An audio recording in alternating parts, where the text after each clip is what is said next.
Well, I can hardly believe we're so close to the end of our afternoon here at Tech and AI Live New York. So we're going to end on a great keynote, and it's a pleasure to introduce Venky Santhirahasan, Senior Vice President of Engineering for PepsiCo. Venky, hi, a really warm welcome to you. Thank you for propping us up at the end of our afternoon. But I know you've got a cracking 20-minute keynote for us, scaling impact with AI-driven digital products. So look, Venky, over to you. Take the floor. Thanks, Tim. Thanks for a good introduction. Good evening, everyone. I'm sure this is the last session, so it's going to be an interesting one. So I'm Venky Santhirahasan. I lead the software engineering digital platform, as well as product engineering side. So I'm really going to talk about in terms of how our transformation journey, in terms of where we started and where we are today, and how we are really taking this forward. Those who don't know what we do at PepsiCo, so we do three things: make the product, move the product, and sell the product. Obviously, in fact, both beverages and snacks. Even though, Pepsi being named primarily as a beveraging company, but if you really look at from our revenue standpoint, I would say more than 58% of the revenue comes from snack side, right? Obviously, Lay's, Doritos, and there are various other products. So we operate across 200 countries. We have 500 plus brands, right? Different brands we do have. So before I talk about in terms of how we are scaling AI at PepsiCo, I would really like to talk about in terms of where we have started the journey. I would say back in 2021 timeframe, that's where we have started the journey. Obviously, as you all know, technology as a core foundation. I've been part of few sessions. I'm sure most of the leaders were talking primarily on the tech side.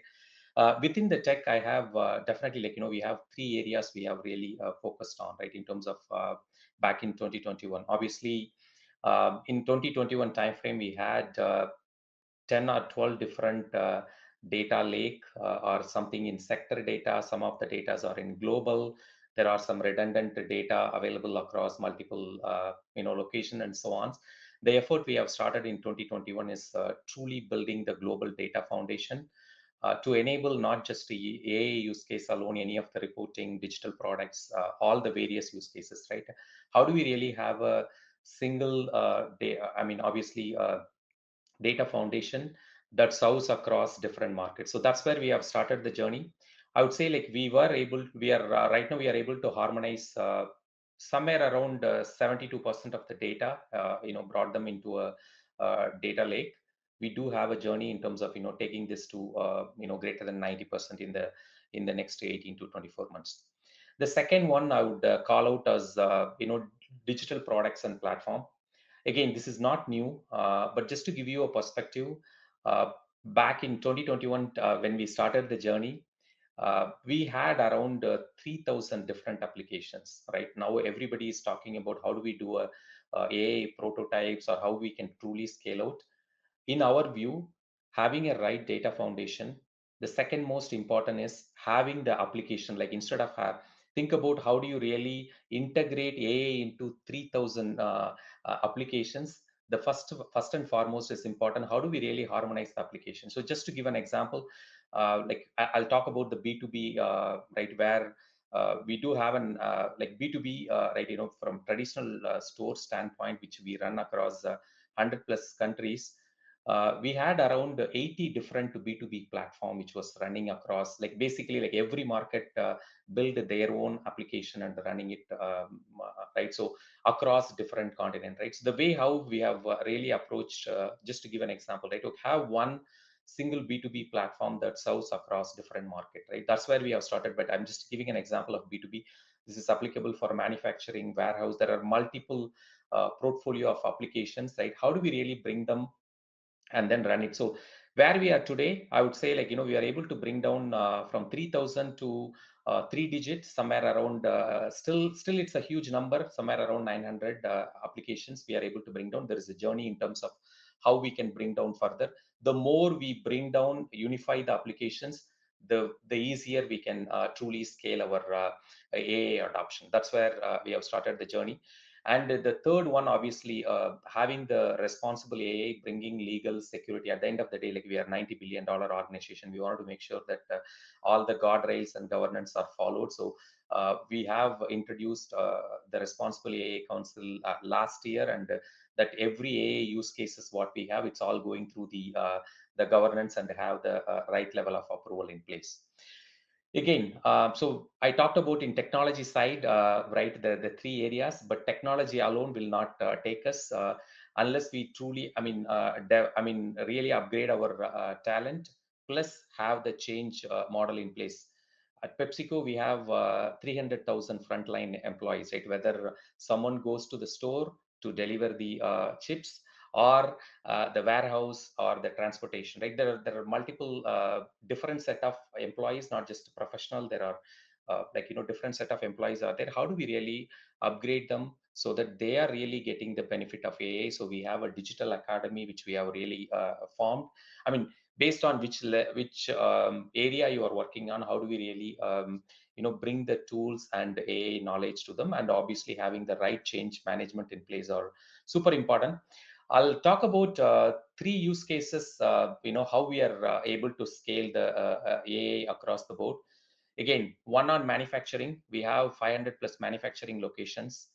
Customers, when I talk about, there are two set of customers. One is organized trade. Organized trades are nothing but Walmart or Tesco, or on the organized trade side. Traditional trade, that's where our most of the customers are. Think of it, if you are in Mexico, if you are in India, Argentina, the mom and pop stores, right, on the corner store, they are like majority of the customers. We have 7 million plus customers, consumers, you and me, who is enjoying PepsiCo beverages or snacks. How we can really make a consumer as a loyal consumer for PepsiCo products. So I'll talk about an example. As I said here, our products are consumed billion times every day. So in manufacturing, again, start with the foundation, just to give a view on, in North America, we have snacks and beverages. There are around 100 manufacturing locations in North America. Think of it like, we have around, in fact, 24,000 frontline workers across these manufacturing locations, both snacks and beverages. There are different persona, all the way from site director to processing operator, right? Before we adopt AI at scale, the journey where we have started is, how do we really digitize their work instead of filling. You see here, somewhere we are talking about 20,000 forms in 100 sites, 200 forms on an average, right, which is being leveraged in a manufacturing location. So our first journey is in terms of how do we really make them digital, wherein all this different persona, day in, day out, operate through the digital, right? That's where we have started the journey. And in fact, in North America, we have deployed that solution called Manufacturing Pro Plus, which is nothing but truly a paperless solution, right? You do all the work, day in, day out, through all of them through digital, which makes the things better. Once we have that foundation in place, right, then we have started the journey in terms of how do we really bring AI in terms of scaling it across different locations, whether it's North America and Mexico, or different other locations. So that's where we have introduced a tool called intelligent process control. This is for packaging operations. Obviously, manufacturing and packaging are the two things which is done in any given manufacturing line. One of the bottleneck we have identified is how do we really scale the packaging line, right? So there is two ways to scale. Is one is traditionally, as our volume grows, add new packaging line in a manufacturing location, or build a new manufacturing location. Obviously, it's going to be a lot of capex investments and so on. How do we really optimize the packaging line? Think of it, if one packaging line, every minute it produces 100 bags per minute, right? Whether it's Lay's, Doritos, Cheetos, and so on. Instead of producing 100, if we can increase the throughput by 10%, right? Eventually, you are avoiding in terms of building the new packaging line. Eventually, how we can really avoid the building the new manufacturing itself. So that's where we have introduced the intelligent process control, which is nothing but think of it like, in the packaging line, in order to truly get the optimized output of a packaging line, you need to dynamically adjust 300 different parameters. The way how we have been running, it's based on the legacy knowledge from the operator, and they will say, I know I have been using the system for last 15 years. This is how I can get the maximum efficiency. We have completely changed we have introduced this brain in terms of like how we can truly adjust those parameters dynamically. That's where we have introduced a deep enforcement learning system, which is running on both cloud and edge, adjusting our different parameters and improving the throughput. In fact, just to give you a number, we were able to improve the throughput by 9%. Think of it, 9% with 100 manufacturing locations, that translate into $250 plus million capex avoidance. So that's the scale we are talking about. While we are improving the throughput, we are also able to reduce the waste. So from the manufacturing standpoint. The second, on the customers, I talked about the traditional trade customers, the mom and pop stores customers. We have 7 million customers today. The journey we have started in 2022 in terms of building a unified B2B platform. We were able to build, the platform is running in 20 countries now. We are able to onboard 1 million customers into the platform. Obviously, the platform does two things. One, enabling digital ordering. Like as a store owner, I'll be able to place in terms of like, what's the product I need to place an order. The second one is primarily on engagement, right? The rewards, setting up the store targets and so on, like, how we can continue to keep them engaged. So those two are the things. So first, we have built the foundation through a single platform, rolled out across 20 different market. Now we are really taking into the next step in terms of instead of, obviously, right, in every markets, different SKUs, and there is a large number of SKUs. Instead of customers browsing through the SKUs, we introduce something like a easy ordering. I'm sure those who are using Amazon or different other sites, like based on your historical purchase, right, it's going to give you like, what is truly needed for this week. Now we are taking into a next stage in terms of auto ordering, right? It's something similar to subscribe and save. It's more than that also. Like we are introducing an intelligence engine wherein in a month, if you are able to click one time, like, it's automatically placed an order. That's where we are looking at in terms of how we can bring the AI. In fact, we are able to introduce through the suggested order. It's not only saves the time, but more importantly, it brings an incremental revenue for us, right? In fact, one of the country, Colombia, we have piloted it across 40,000 customers. We are able to see 4% increase in it's an incremental revenue compared to doing the van sale or without including any of the intelligence into the platform. So that's on the second one. Obviously, as I mentioned, the customers, we are also how do we really make every customer really personalized promotion for a customer, right? To the way how we have been doing it in the past, in terms of giving the promotions, everything based on the region level or based on the country level. The intelligence, what we are really bringing, that's where I would say definitely AI, primarily AI. We are also looking at in terms of how the agentic AI can help. But the AI traditional machine learning model in terms of personalizing the promotions and looking at every customer persona as a like unique, the way how that's how it's really helping in terms of how we can make it as a unique thing. In fact, the important thing is also we are also able to really see for a given customer what promotion, whether the customer is not able to click the promotions, help them both through the contact center as well as when our field sale rep visit the store. The rep knows exactly mirror of what the customer activity for the last week or last month, able to have the personalized conversation with the customer. So that's where we are building a intelligent orchestration engine that really helps to connect both customers, our call center, as well as field rep into a common platform.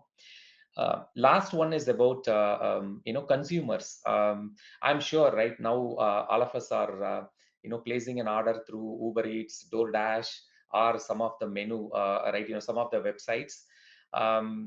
Just to give a view, like in terms of like obviously if we really look at in US, we have 700,000 restaurants.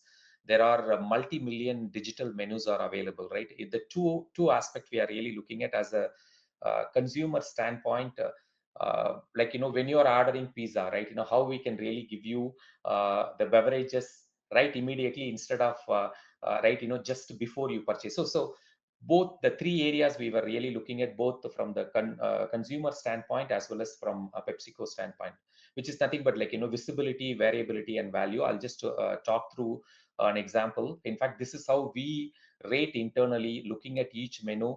Are we really placing the right item? Is placed in the right place? Do we provide the combo for a given menu? So we really do the audit and then score in terms of where we have an opportunity to optimize. That really helps more on the consumer side, as well as helps PepsiCo. So just to give an example on the visibility side, like as you can see here, like, and as you are placing an order for a cheeseburger, right after immediately like showing an option, like, would you be interested in Pepsi Zero Sugar, or like a Mountain Dew, and so on, right? So bringing that visibility right in the same menu is one example. The second example is value, right? When I say value, as you can see here, there is a one combo offer, right? How do we really bring the more combo offer where you are able to place it? That also gives you a savings and like, brings it more revenue also from the value standpoint. Variety, right?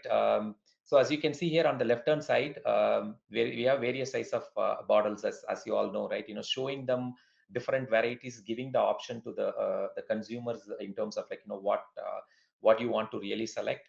So having that, by the way, this is not AI yet, right? These are all the foundations, right? Once we are able to really set this foundation, understand each menu, and do the audit scoring, now comes AI in terms of how we can take this to the next level, right? I'll just talk to the details. So after set the foundation, we have built an agentic AI platform. In fact, we have 10,000 plus like, field service people who go to the restaurants, deliver the product, whether to Subway and the different stores, right? So instead of like, we have built an app which is a personalized app which will give you, right, okay, if you are a field source persona, like, for this store, this area you are serving, and here is what the top performing store where there is an opportunity for updating the digital menu and so on. So now we are really moving into a conversational interface and truly building an agent, instead of someone logging into the system and try to really understand in terms of what is my next best action I need to take. So we are building an agent in such a way that it's automatically alert, or in fact, we are even taking to the next level in terms of what optimization needs to happen on the menu, adjust it, and then give the recommendation to the field service persona just for them to really approve, and then it will automatically get uploaded. So that's the stage we are now taking out in terms of like, once we have built the platform in place, now we are truly taking out in terms of having that agent. Think of it, right? In US now we are really looking to scale this away from home, right? Obviously, after pandemic, more than 50% of our revenue comes from outdoor eating, like, in terms of like, restaurants and so on, right? So obviously this is an important initiative. We are really looking at how we can run the agent across multiple markets, where it does it learns, self-learn, and then take an automatic action in terms of like, where do we need to adjust the menu, where the variety value based on the user clicks, it's automatically get the closed loop feedback, and then readjust the menu side. That's where we are really moving. Once we have since we have built the platform, we are really taking it to the next level. So essentially, right, in fact, we are leveraging AI. I have just given 3 examples, like, in fact, transportation, even agriculture and R&D. There are various other places we have been start leveraging traditional AI for last couple of years. Now we are really moving into agentic AI. So obviously, right, as PepsiCo, we really want to build the future of AI first CPG enterprise. Thank you. Thank you very much indeed. It's yours is such a huge and complex operation. I guess, as you say, the agentic AI element now is so hugely transformative for PepsiCo. Are you there yet? When are you going to be there? We are not there yet, actually, I would say. The goal, obviously we have partnered with Salesforce. There are a few other tech companies, Google, Microsoft, and so on. We are starting the journey. I think at least, but we really wanted to be the pioneer in terms of, adapting a Gen AI and the agentic AI. It's helping in some, I'll give you a couple of examples where we are truly seeing an impact. Customer service center. We have 170 call center across different countries, right? The way how we are really reimagining the call center, in fact, through agentic AI, we are able to deploy. In fact, we have deployed the call center in Mexico. That's where I was showing even the promotion in my presentation, where it knows exactly what the customers have placed an order and so on. So we are starting the journey. We do have a plan to scale across multiple locations. The second one is content generation, right? As you are, for example, if you're placing an order, Gatorade bottle, right? You want to really print a unique images, or you can, now we have added a chat where you can just specify what kind of animations, the images you want to really have, and creatively will give you an idea, right? That help to satisfy your needs and then take the printer. So there are two areas definitely we are seeing significant adoption, but we are really looking at other areas as well. Brilliant. Thank you. Look, thank you for that. I've taken you way over time. Really good of you to talk to us this afternoon. Thank you.